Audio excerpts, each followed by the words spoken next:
enough to threaten Dixon and Arbolino, and then once he'd been passed by the impressive speed of Dennis Onju, he just had nothing in response for the Turk.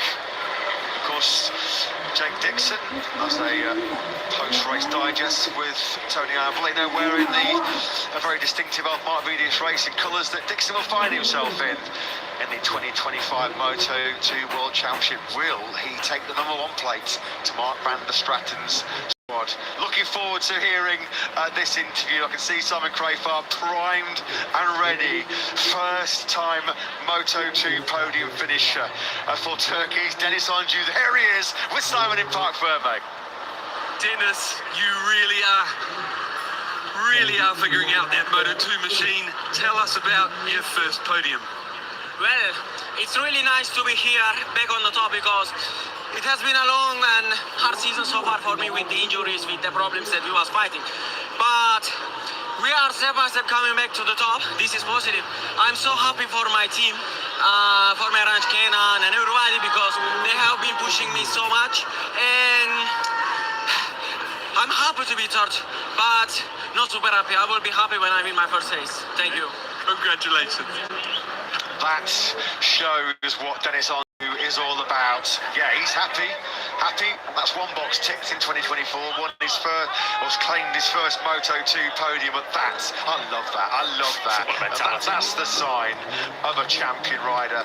That's the sign of a hungry young star of the future. Career podium number 14, first in Moto2, and that was some ride, wasn't it, by Dennis Onju? It wasn't going to be pushed around, was he? Fermin Aldeguer, I think, certainly put a bit of an optimistic move on Dennis Onju, but he was not just going to jump out of the way for the pre-season title favourite. And Onju rewarded in the end with a podium finish. Third for him, second for Tony Arbolino, who's getting a bit of assistance, fitting the Pirelli cap to his head. First time he's had to put one of those on for this season, but it is the first podium of 2024 for Tony Arbolino with Simon. Tony, after a difficult start to the season, it's so good to see you back. Tell us all about it. Yeah, as you say, mate, work hard pays off. Work hard pays off, as always. So yeah, that's what we did. When I'm second, even if I don't make podium from 3 years, but even if I'm second, I don't like the second place. I don't know why. In my head, there is something wrong, but honestly, yeah, I'm happy for the job. We make a small adjustment for the last part of the race. That was in this racetrack, but I was complaining a bit for the lap time. But looks like in the last part of the race, I can keep the pace. I can keep the sector close to the fastest lap, and then make another fastest lap. So that means we improve a bit with the rear part of the bike. So yeah, pretty happy. Big congrats for Jake, that he was pushing a lot when I was not ready. So big congrats, and that's it. Let's try next week on my own. Congratulations. Yeah, not bad timing that from Tiger Tony to register his first podium of the season with a back-to-back home doubleheader in Misano coming up next weekend. Of course, we pack up quickly from Aragon and head to the Misano World Circuit. Marco Simoncelli, 24-year-old Italian then,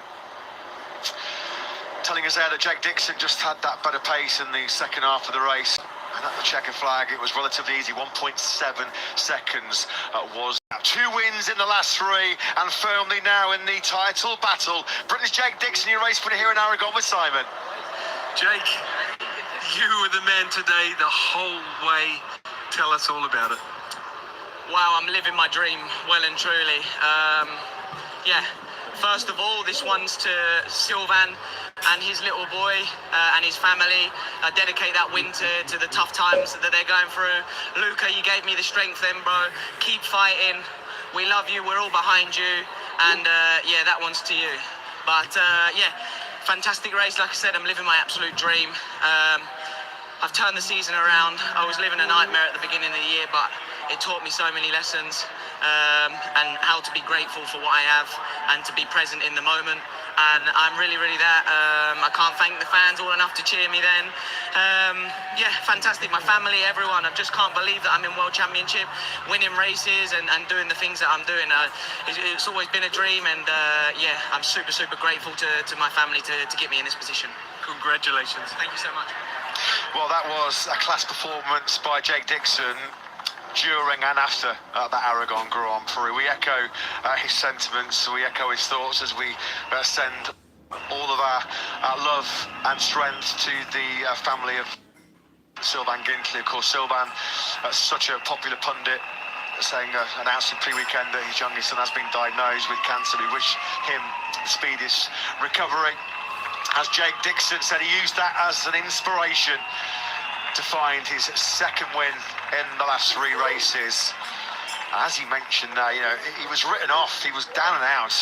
Catalonia, round 6, the first time he scored points. He was injury ravaged, couldn't get his head around the Pirelli tyres with the WP suspension combination. You get big rewards for hard work and big effort, and that's coming the way now of Jake Dixon, who busts the post-race moves once again. There's his great mate Yuma Sasaki, who had a very good Sunday as well. His first Moto2 World Championship points, up there in 12th place. Sasaki, unfortunately, at the moment, without a seat in the World Championship next season. That's a lovely embrace between the two very good friends. So Jake Dixon now has gone second at the Saxon Ring, victory in Silverstone, third in Austria, and another victory here at Motorland Aragon. Just how far can this run take Jake Dixon? Because this World Championship is, as Jack Appleyard described to us earlier in the weekend, it's the World Championship that seemingly nobody wants to win. It's been very unpredictable, just as we like it, and we've still got 8 rounds remaining. Tough one to call, isn't it? This Moto2 Strat 24. Gosh, you feel like really any one of, I guess, 8 riders down to Gonzalez, 60 points adrift, you can figure in the championship reckoning. But as we move into the business end of the season, you're kind of looking at the names of Garcia, Agura, Lopez, Roberts, Dixon, maybe Aldeguer, Vietti as the real threats. But yeah, Jake Dixon out of absolutely no.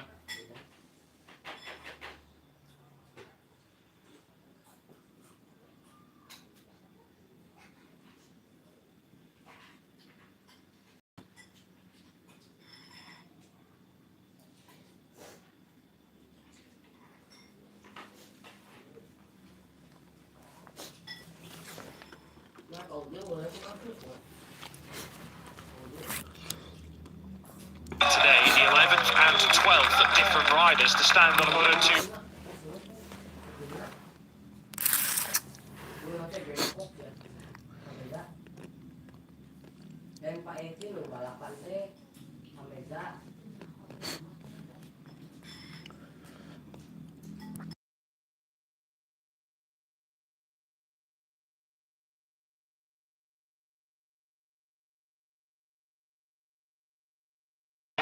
Title contender. 43 points behind Sergio Garcia, whose title challenge has ground to a halt in the last couple of races. It's a victory for Aspar, who could be despite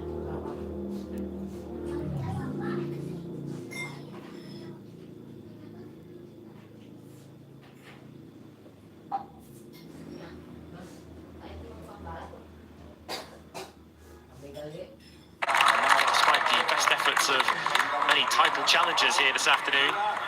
Unchu held them all at bay to finish on the podium. Mar Vaquero, Vice President of the Government of Aragon, presents the second place trophy to Tony Arbolino. How good is it to see him back on the Moto2 podium? His 14th podium finish in the intermediate.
Speak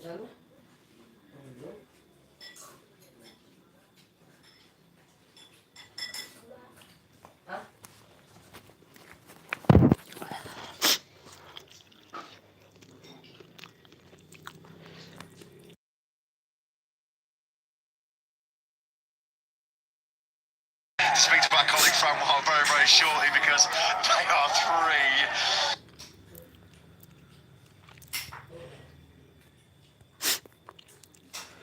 Real great characters, aren't they? Big smile on the face of Jake Dixon. Yeah, wonderful to see. Of course, they tough it out. They give the hard moves out on circuit. After the race, there's nothing but mutual respect. As it's more Moto2 delight for Dixon. Jake Dixon wins from pole position. Tony Arbolino, first podium of the year in second, first podium ever.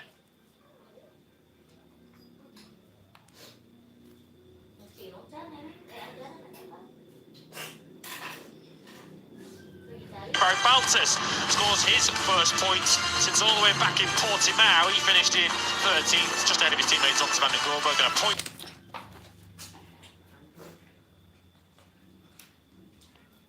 in the end for Mario Aggi. Joe Roberts, as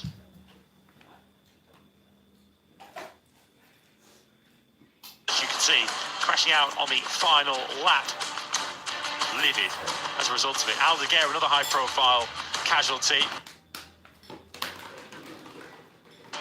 as he ran into Denis Onchu, and Sergio Garcia pulled in. No points on a weekend from hell for the series leader.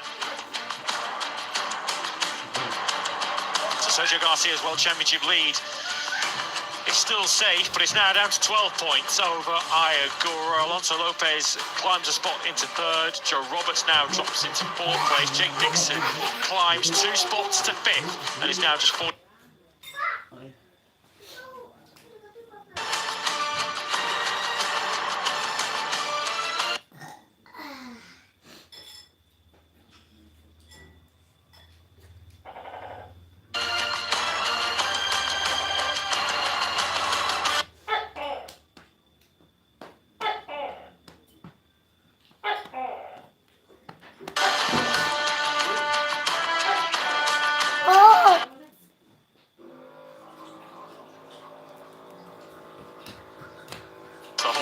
Secured for them back in Barcelona.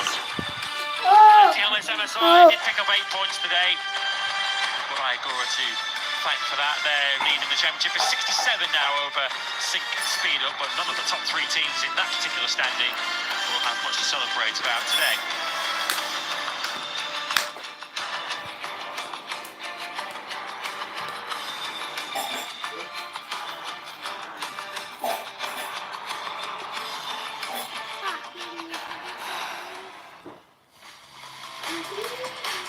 Moto2 has majored in unpredictability so far this season, but today was no exception. Jake Dixon.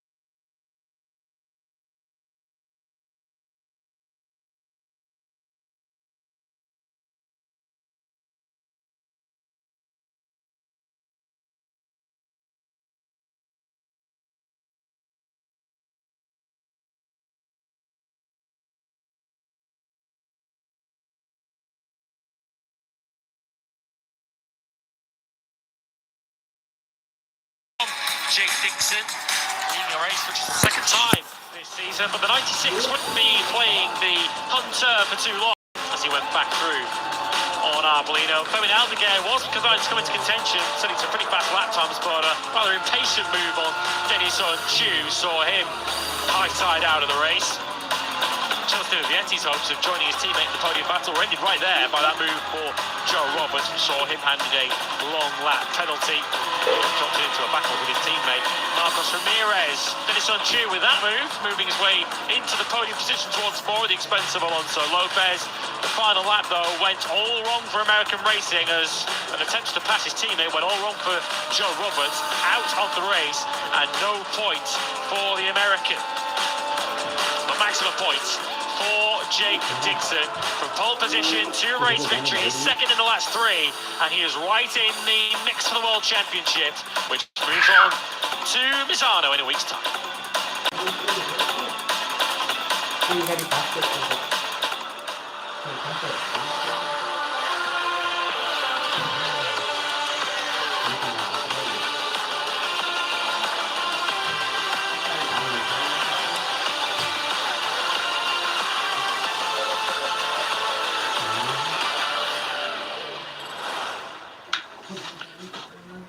The busiest month in MotoGP's thrilling 2024 season starts now with 4 races and 148 points up for grabs in September.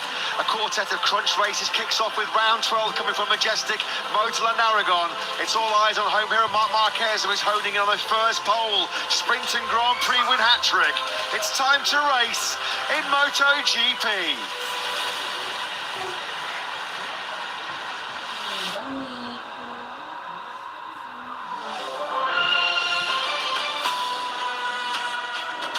Motorland Aragon circuit, it's fast, it's technical, certainly demanding on tyres with the new surface introduced for our first visit to nearby Alcañiz since 2022. Just over 5 kilometres in length, 3.155 miles, 17 corners, 10 of them left, 7 of them right. Hard braking into the first corner kicks off the first sector as you weave your way up the hill through turns 2, 3, 4, 5 and 6. Sector 2 includes a sweep down the hill into the reverse corkscrew turns 8 and 9. In front of the Aragon wall at turn 12 and 13. Down the near 1,000 metre back straight into the final 2 corners. Turns 1, turns 12 and turn 16 offer good overtaking opportunities around this long layout with those 2 final corners, the highest stress zone for the Michelin tyres. Plenty of overtaking hotspots here in Aragon as well.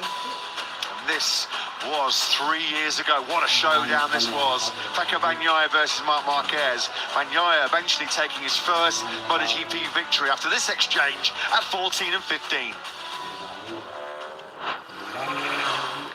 Coming up next then in MotoGP. Pedro Acosta is cooking on gas again as the rookie looks to deny Ducati a 9th successive podium lockout.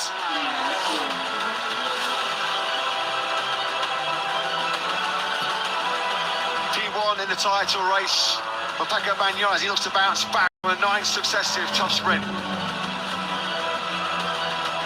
P2 in the sprint, but P1 the title race. That's why Martin looks to build his advantage heading to Misano next weekend. And it has been the Marc Marquez show so far. Can he dominate once again for Ducati with another Motorland masterclass?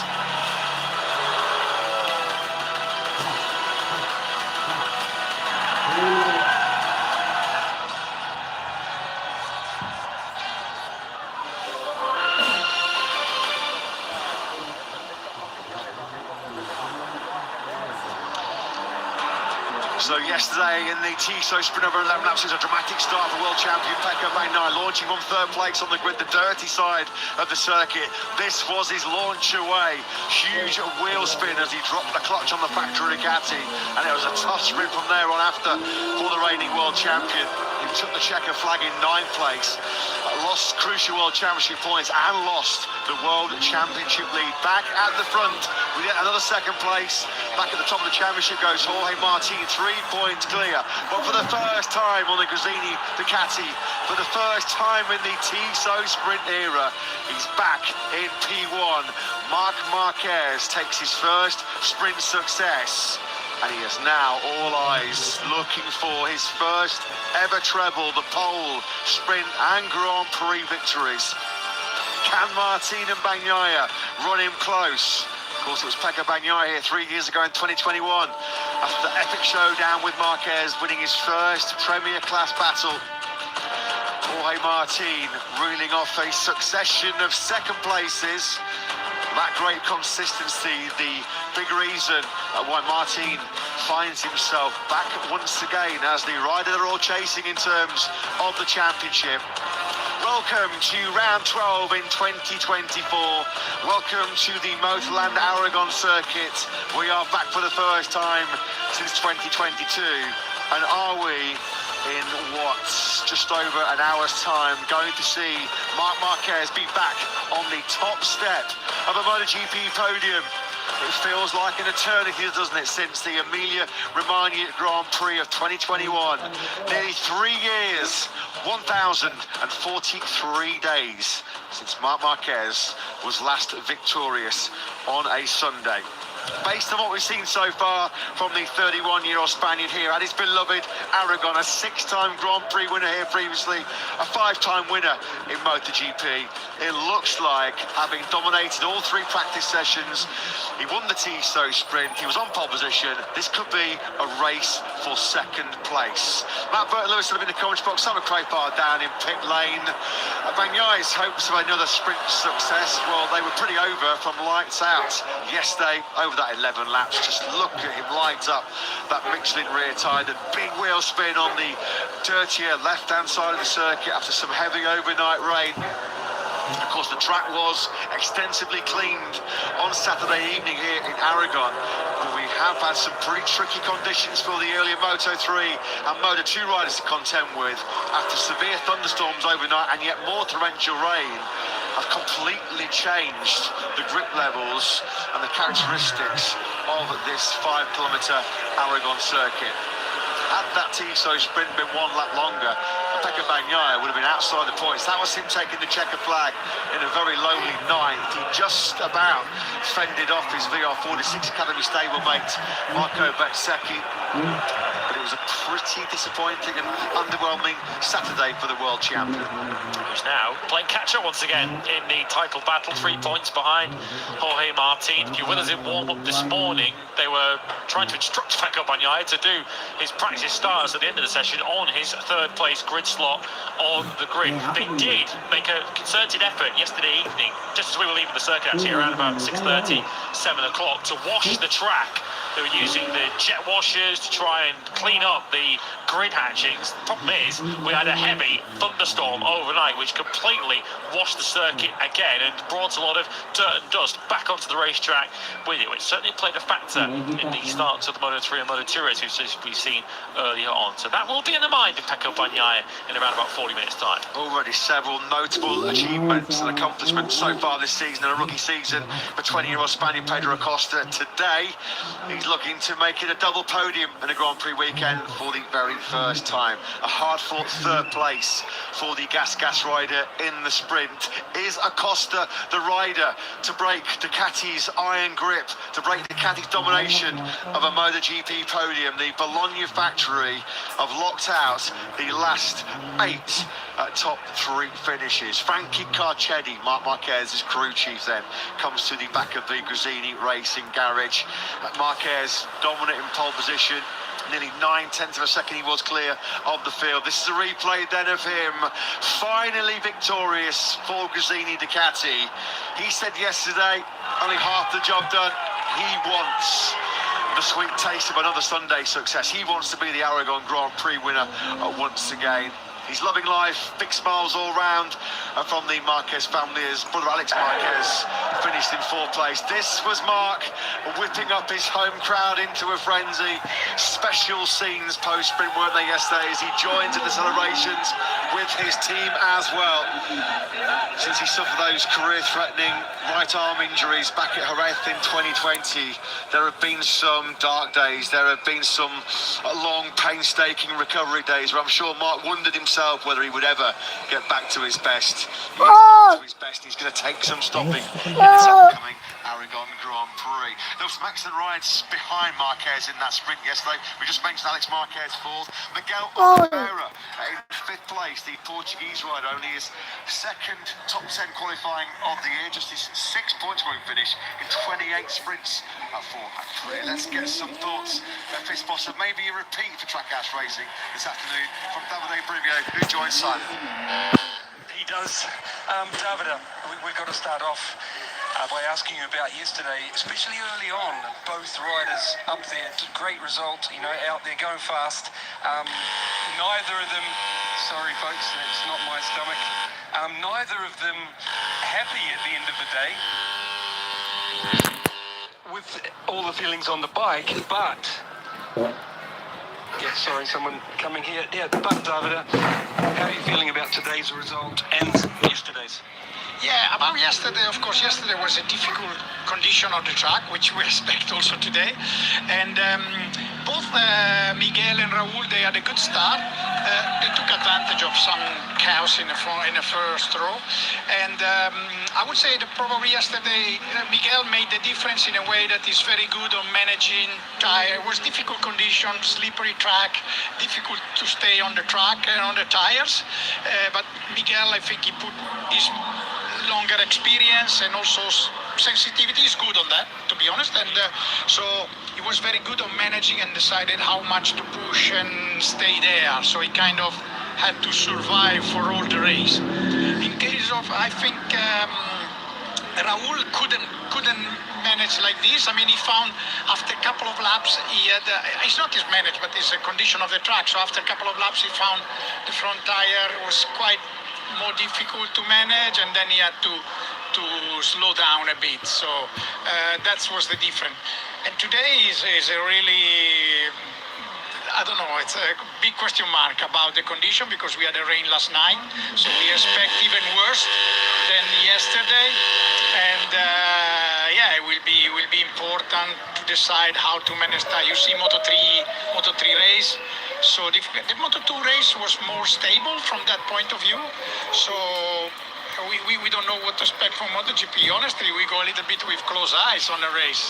So about tyres, I've got to ask you about that because the rear tyre, many people said it has to be the medium. I'm curious if you think some people will try to use the soft, or if it's not allowed, that's on the rear. But also front seemed like a problem to last the distance. What do you think could be the choice there? Yeah, but at the end of the day, not so much choice. I mean, you have to go with that. So I think, meaning medium rear, medium front. yeah, and it looks like it will be the same for everybody, but we see, you know, last minute on the grid, it's always interesting. Hey, while we've got you, I'd love to hear a little bit about background Trackhouse. And I heard an interview with Justin Marks, and I hadn't met him, hadn't even seen him, but an American coming from NASCAR, I had no idea what to expect. So I listened to the interview, and he came across like intelligent, humble. I really enjoyed the interview. I'd like to know, you know, what he's like to work with, what that crew is like. Yeah, the great thing about Justin is that he has been a race driver, so he's a race guy, that's for sure, 100%. And Trackhouse is a racing company because we have, I mean, as born to manage a NASCAR team in America, so there is the racing blood in everybody's working there. So with Justin, we always say this is a learning here in the MotoGP. So Trackhouse is a racing company, racing people, but no experience with MotoGP because only involved in the NASCAR. So what we're doing now is to learn what is MotoGP.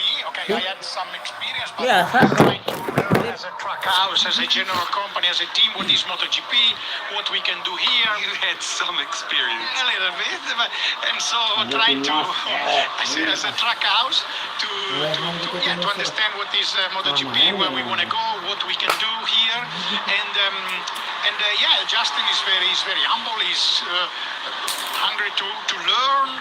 He wants to understand, and we try to explain everything. But and he has a vision, because also as a Trackhouse, if you think is a company started somehow to make business in the motorsport. So now Trackhouse, first of all, is called Entertainment Group. It's the holding company. Then we have NASCAR team. Now we have MotoGP team. Tomorrow can be whatever team, you know, in other category of the motorsport. So the idea is to develop our activity, racing activity in the motorsport. So that's the vision, and let's see, it's very exciting. Davide, you've got quite a hard time. Watching press and comments and stuff about choosing Iagura over Joe Roberts. And for me, I'd just like to say nothing against Joe, the opposite. But it's clear that you've chosen, and the team and Justin, etc., have allowed you to choose a rider purely on his performance, his potential. I love that because, for example, coming from New Zealand, turning up to Europe, I had to be faster and cheaper or I wouldn't get chosen, you know. And often you still won't get chosen because you need to have the right passport. And I love that you've just gone out, chosen a guy from the outside, it looks, purely on performance. Yeah, maybe as I said before, we are sport people, no, somehow. And then, the priority is always to look for the sport. You look for the potential, and you have to take a decision. It's always a difficult decision. I'm saying that we will tell you in 1 or 2 years whether it's the right decision or not or not right. But yeah, we thought that Ogura is a great talent. He has the potential to be a good rider in MotoGP. We see how good it could be. David, I want to remind all the listeners that you also chose Maverick, Ultimate Suzuki, Alex Rins, and Juan Mir. Yeah, and in fact, I can imagine a little bit the pathway, you know, where you spend the first year to make him building up experience, let him enjoy, and then in the second year, if there is some potential, you start to see something. And so we think Ogura can do this pathway, and so we're very exciting to see him growing up. And it's a kind of a way, as we say, we came this year as a learning year. This is also the beginning of our new project, if you like, as a track house. So next year we go with Raul. He's only 24, but he's already in his full season next year. Ogura is a rookie and learning. So it's an exciting project. Of course, we will have some hard time probably. We have to challenge few things and whatever, but there is a project behind, and we look in more medium long term, let's say. And your feeling, before I let you go, just swinging back to the Aprilia performance, etc. It seems like changing conditions, the Aprilias have a bit of a tough time at the moment, or is it engineers finding the direction set up, the riders giving the feedback? What's happening there? Yeah, here specifically in Aragon, due to the track condition, there is a lack of grip, and we're suffering. Probably other manufacturers, maybe they can compensate more these conditions. Looks like we suffering more. Friday we were brilliant. I mean, we got four Aprilia in the Q2 straight away because Friday afternoon. Yeah, Friday afternoon when the condition was going better. So, but then suddenly the rain, the condition. So we have to work maybe for the future on this. How to compensate when there is low grip on the track and whatever. That's okay. That's the job. Last question for you. You know my job is always to keep my ear to the ground, and I heard a whisper this morning that maybe Wilco Zeelenberg won't be with you next year. Can you comment on that? This is something that we discussed it. We took this decision, and a big credit to Wilco for what he's done. I mean, honestly speaking, I arrived and I found a team that he has built through the years, and the team also, for most of the part, is not going to change next year. So big credit for what he has built up. And then as a track house, we thought that maybe going to the future, we had to find some different direction. It's a sad from one side, it's business on the other side. It's always difficult situation, and it's been very hard to come to this conclusion. Okay. Last thing before I let you go is, what are you hoping for today from your two riders? Yeah, we we hope that Miguel can continue to do the job that he has done yesterday, manage well and try to stay. We have a good starting position. Miguel has to try to stay with the top group, and maybe Raul try to learn from yesterday and try to maybe be able to do better. Evet. David, Evet. thank you very much for your time. Good luck. Thanks very much, Simon. Fantastic interview there with Trackhouse Racing boss Davide Brivio. Some breaking news there. Sounds like a little bit of a reshuffle in the hierarchy of the American team next year, with one of their most experienced members, one of their most experienced personnel, Wilco Zeelenberg.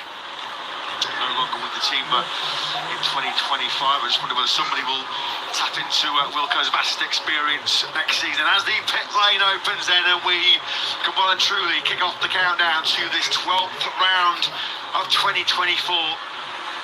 3 points after 23 races so far this season, covering our top two in the championship. Martin versus Bagnaia. 13 points behind Enea Bastianini, our most recent Aragon winner in 2022. Now sits Marc Marquez. Could he at the end of play this afternoon have muscled his way back inside that top three? 75 adrift in the championship now is Marc Marquez. A big ash, you feel, although there are still well over 300 points up for grabs, aren't they, as we move into the business end of the championship. 9 rounds in 12 weeks, and now not the time to be making the big mistake. It's all about the speed and the consistency married together in this crucial final phase of the season. Tyre selection is going to be really interesting when we get that initial information through. We'll show you it when we bring you the grid in around about 3 minutes time. Many, if not all, yesterday went for the medium front soft rear combination. Jorge Martin was among the riders who said he was out of rear grip quite early. Ran about half distance in the sprint yesterday, and we're going over double the distance this afternoon. Front tyre particularly critical around here, although Miguel Oliveira said that he had to really go for the medium front and was not interested in going for a harder front tyre today, because you're warning on the hard front before you're tucking it all together. So it's going to be a race where you're going to have to be very careful with which tyre you select, and also very careful in the early stages of this race not to take too much out of that Michelin rubber. Make sure you have something left for the end of this upcoming Grand Prix. Over 23 laps. Fair to say, he's pretty popular in this part of the world, isn't he, Marc Marquez? What a shot that was as he came in front of his army, his legions of 93 clad fans just in front of the iconic Aragon wall. They are used to seeing the 31-year-old Spaniard get the job done here in Motorland Aragon. In terms of Grand Prix victories, 6 previously, 5 in MotoGP, 8 podiums, 8 pole positions, and of course throw in a gold medal from yesterday's Tissot sprint. Can he find his Midas winning touch once again, though, over the full race distance? You sensed yesterday, yeah, he was happy. He was very satisfied to have found his way to P1 for the first time for Gresini Ducati yesterday. But this is when the big points are on offer, as he does look to try and galvanise his slim title hopes. Anything can happen over these next few Grand Prix. We can get all sorts of different weather conditions thrown at us when we go to Southeast Asia, Buriram, Indonesia. You never know what to expect in Australia, in Phillip Island. Of course, last year we unfortunately didn't even get to run the Tissot sprint down under after the stormy weather rolled in on Sunday. We are firmly ensconced, aren't we? Deep in the heart of the Marquez fan club. The red flags waving proudly for what they expect, what they almost demand to be the double victory here today for Marc Marquez. There'll be a few red flags waving as well for Pecco Bagnaia. Yesterday you felt he was waving the white flag with those tyre issues in the Tissot sprint, although he does make a habit, Lewis, out of always finding something to save his weekend on a Sunday. And what we often see for Pecco Bagnaia is early aggression, and you can look at the dust and dirt that comes off that rear tyre of Bagnaia's Ducati. Look at the colour of the tarmac that he's going to be sitting on. You can see the changing colour on from the sidewall of the tyre to the main central patch of it. Bagnaia already in conversation with his crew chief there, pointing about whatever he's seen. I guess they're going to come to the grid with an old tyre and then switch to a new one when the race gets underway. The start was where Bagnaia's sprint started to go wrong yesterday, and of course he's not really had the opportunity to do a dry weather, slick shod start from that grid position since yesterday. It's been a long time since I've seen Bagnaia in such an in-depth pre-race discussion with his crew chief Christian Gabarini. You can just sense there a little sense of hesitation of what might be to come for Pecco Bagnaia. As we remind you, pretty much every class this weekend, every time they've ventured out on circuit, they've had to deal with wildly different track conditions and grip levels. That will be the case once again here today. Well, it was a superb 5th place yesterday in the sprint for Trackhouse Racing's Miguel Oliveira, a former Moto3 race winner around this Aragon circuit. I'm delighted to say Miguel joined Simon down on the grid. He does, Miguel. Great job yesterday. A lot bigger distance today. What are you expecting? Well, for sure a hard race. I don't know how much we can manage at the beginning, but for sure it will be a race of management somehow, either the front or the rear or even both. So the track seems okay now. I don't know if it's better than yesterday or not, but we'll understand in the beginning of the race. Thank you. Good luck. Thank you. Yeah, thanks, Simon. Thanks very much to Miguel Oliveira for chatting to Simon down there on the grid. Yeah, you feel like once again, as it has been pretty much at the start of every session, it's a journey into the unknown because you're just not quite sure what the grip levels are going to be out there. Can you? Davide Tardozzi looking down the grid slots of Pecco Bagnaia. Well, it's been a great to this Aragon Grand Prix for LCR Honda. Confirmation that they are welcoming Somkiat Chantra as the first Thai MotoGP rider in history next season. Johan Zarco, the leading light for HRC so much this season, the first Honda rider to go into Q2 in 2024. And unfortunately, no contact with Jack Miller ruled him out of the sprint yesterday. He lives to fight another day though today, and where can he fight his way through to? Let's get some thoughts from the boss, Lucio Cecchinelli, who joins Simon. Yes, Lucio. Unreal job from Johan in qualifying, and I was so looking forward to see what he could achieve in the sprint, and it ended really early on. Such a shame. What are you expecting from today?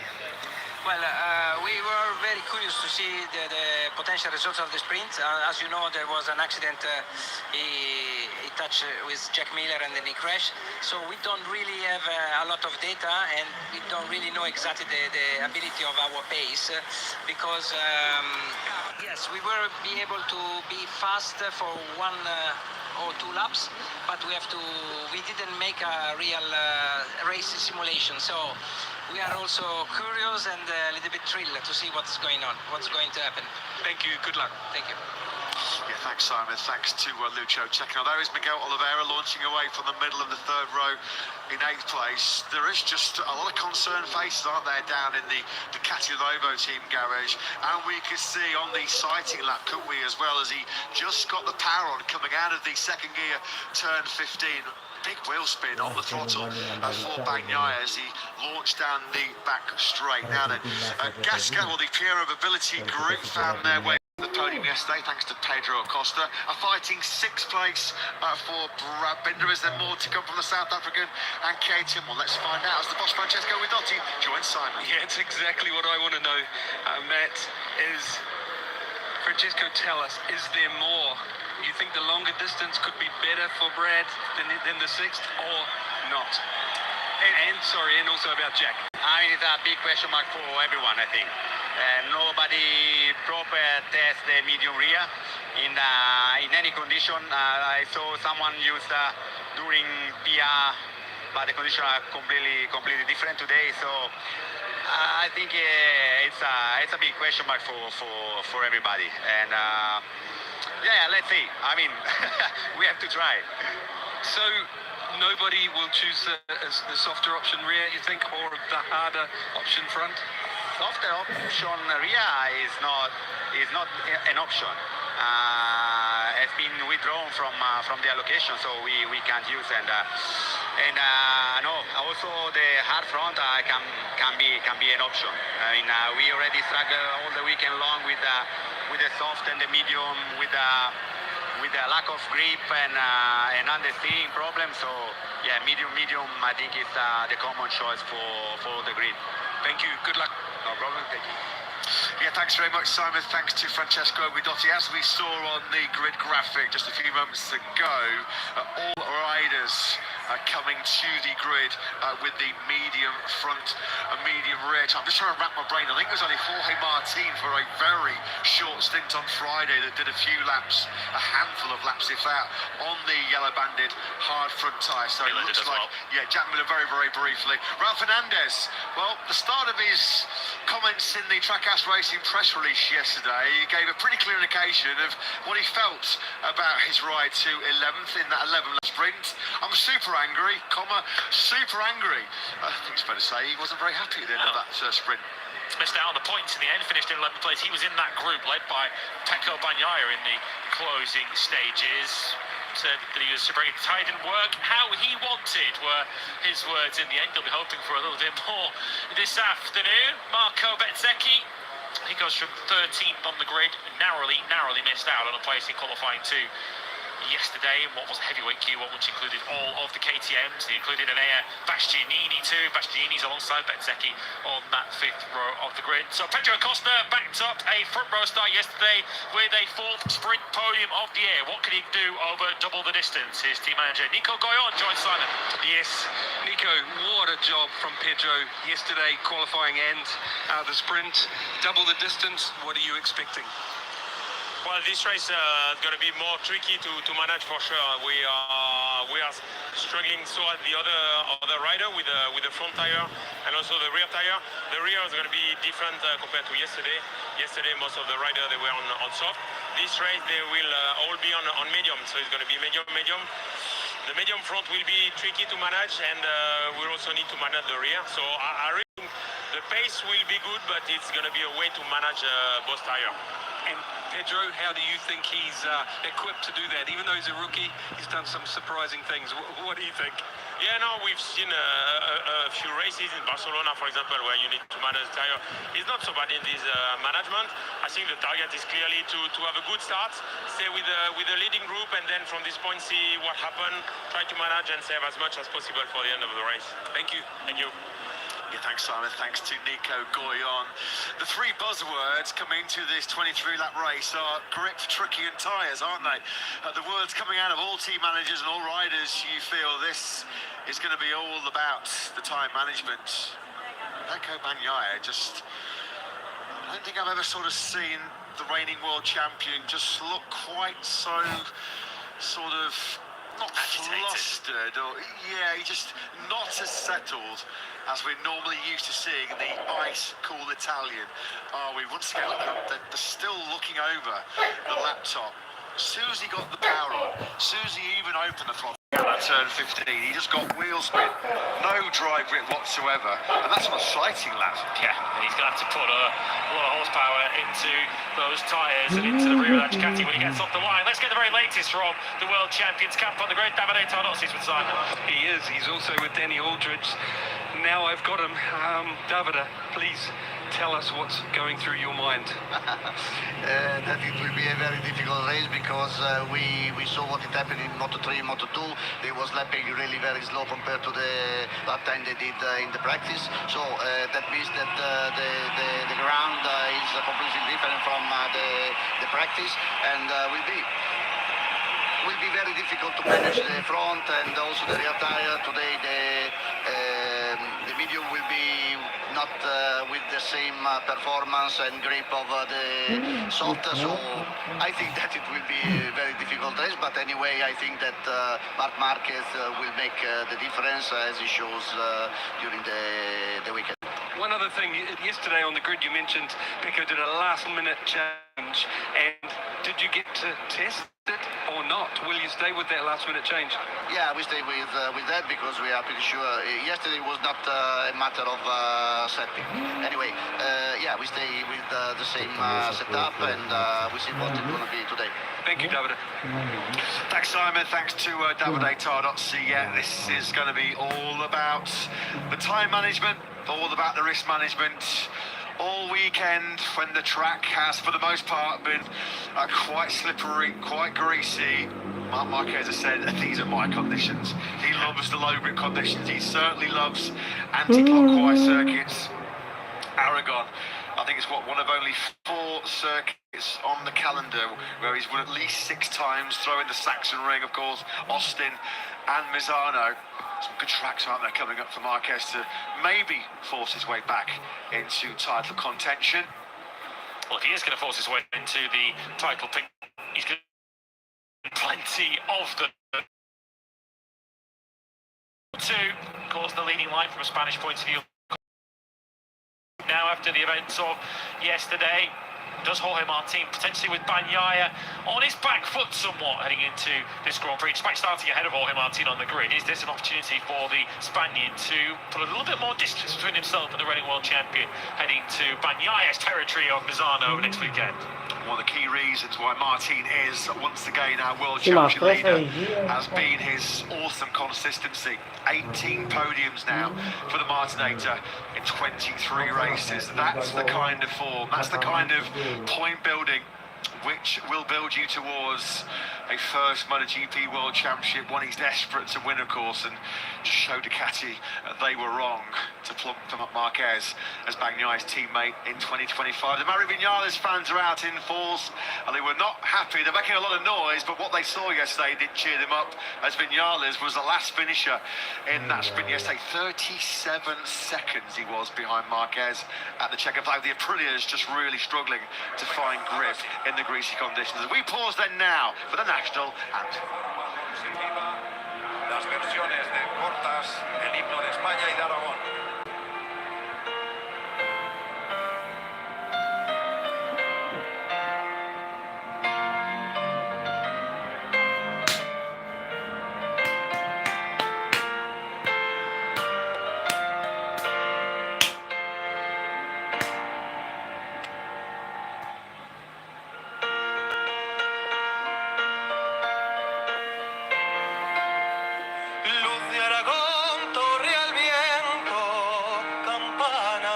Soledad, pueblo del tamaño de hombres y mujeres, Aragón vivirás, tierra abierta, pueblo grande, Aragón.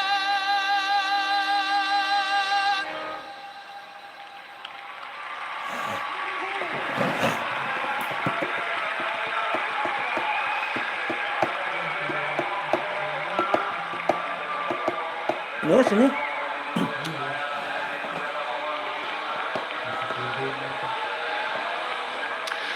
Back down to the grid then as we get ready for the Grand Prix of Aragon. Jorge Martin took the World Championship lead yesterday after his podium finish in the sprint. Can he retain it? Let's head to the grid and head from Fonzie Ghettos with Simon. Fonzie, I'd love to hear what you think as an ex-rider and working with Jorge Martin. I was worried when Marc was running away with that awesome pace, and we know how Jorge doesn't like to get seconds, and he really used his head, managed the situation, and took what he could for the championship, and I was quite impressed with his maturity. I want to hear what you think. In this time of championship, we have to start a little bit thinking on the championship, you know. Market is a little bit away on points. For that, we have to think on next races. Marc saw his level this weekend is difficult to catch, and I know this is a Spanish race, and every Spanish riders want to win, but we have to keep calm. The race was going to be very long distance. The track is a little bit dirty after the rain of last night, and we have to keep calm on the beginning, because sometimes we see the front tire start to block a little bit, and it's very difficult to ride when this happens. We have to be calm on the beginning, and we'll see. Thank you. You're welcome. Yeah, thanks, Simon. Thanks to Fonzie Nieto then. As the fans, you can see, well, the fans using the fans to try and keep themselves cool ahead of this 23-lap Grand Prix of Aragon.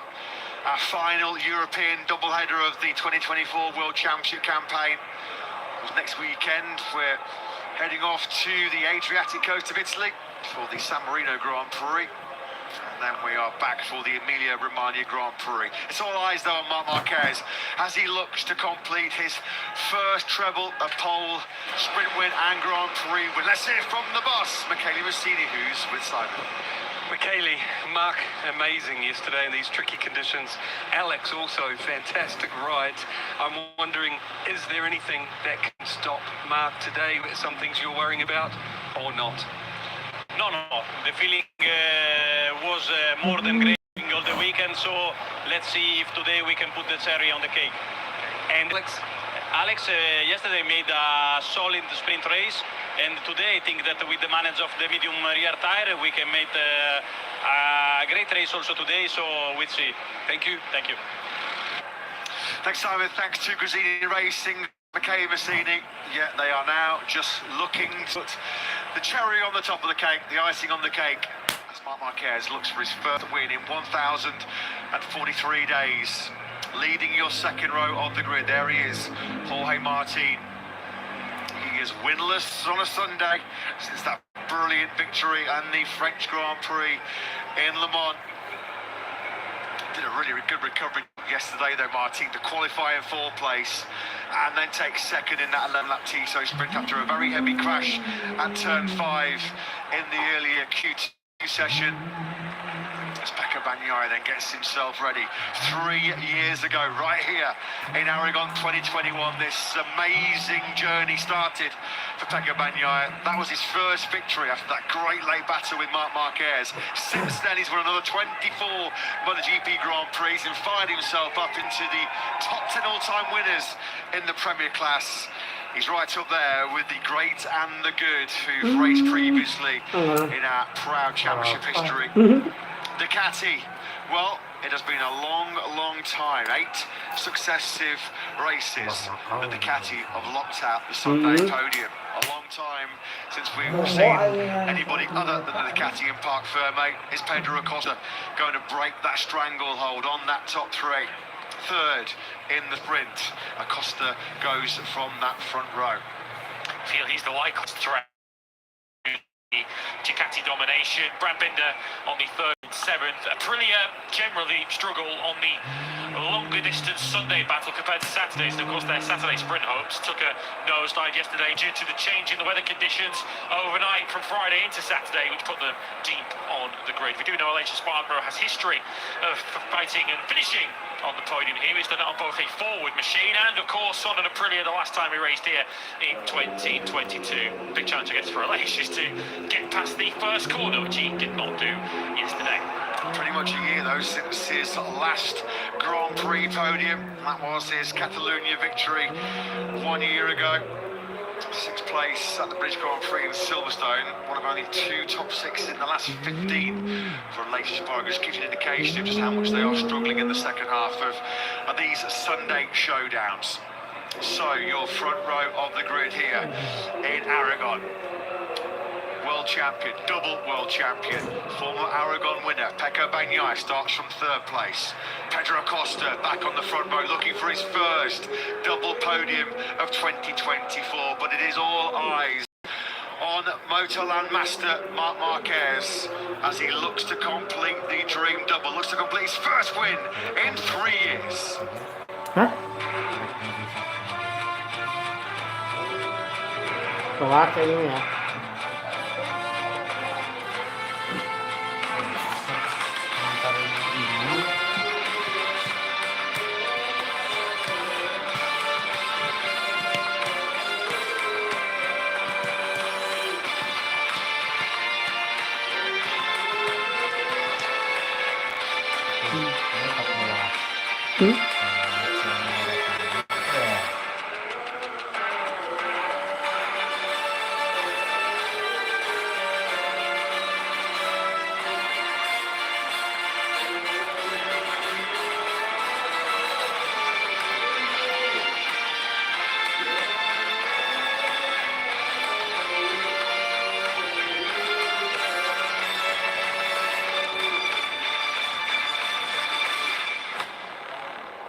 The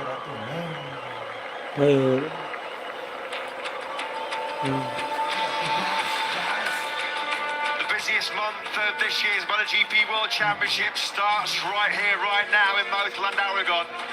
4 races coming your way in a jam-packed September. A jam-packed 3 months coming your way as well, as between now and the final showdown at the Ricardo Tormo Circuit in Valencia, we have a packed programme. 9 Grand Prix coming up in the next 12 weeks. Very, very short, we're going to find out who will be the Motorland Maestro of 2024. Marc Marquez is the red-hot odds-on favourite for a magnificent 7th win here in front of his home crowd. 6 previous wins, 5 of them taken in the Premier class, but none since the immediate Romania Grand Prix back in 2021. The last 2 MotoGP races to take place here in Aragon. Nearly 3-hour drive from the hustle and bustle of Barcelona, 1 hour away from Zaragoza. Have been classics, and they've been phenomenal races. Bagnaya's great victory, resisting the late pressure from Marc Marquez in 2021, and our most recent visit, just 10 corners from the end of that 2022 battle here 2 years ago. It was Enea Bastianini that forced his way through on Bagnaia. Let's hope for more of the same in front of a very good crowd. As always, we've been welcomed back with open arms here to Aragon. Weekend attendance of 107,000. The race day crowd here, 55,000 fans enjoying this Spanish sunshine in early September. There is Marquez's stellar record here in Aragon. 6 wins, 8 podiums, 8 poles in Grand Prix. You can throw in a Tissot sprint win now yesterday. Just listen.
Of the sprint.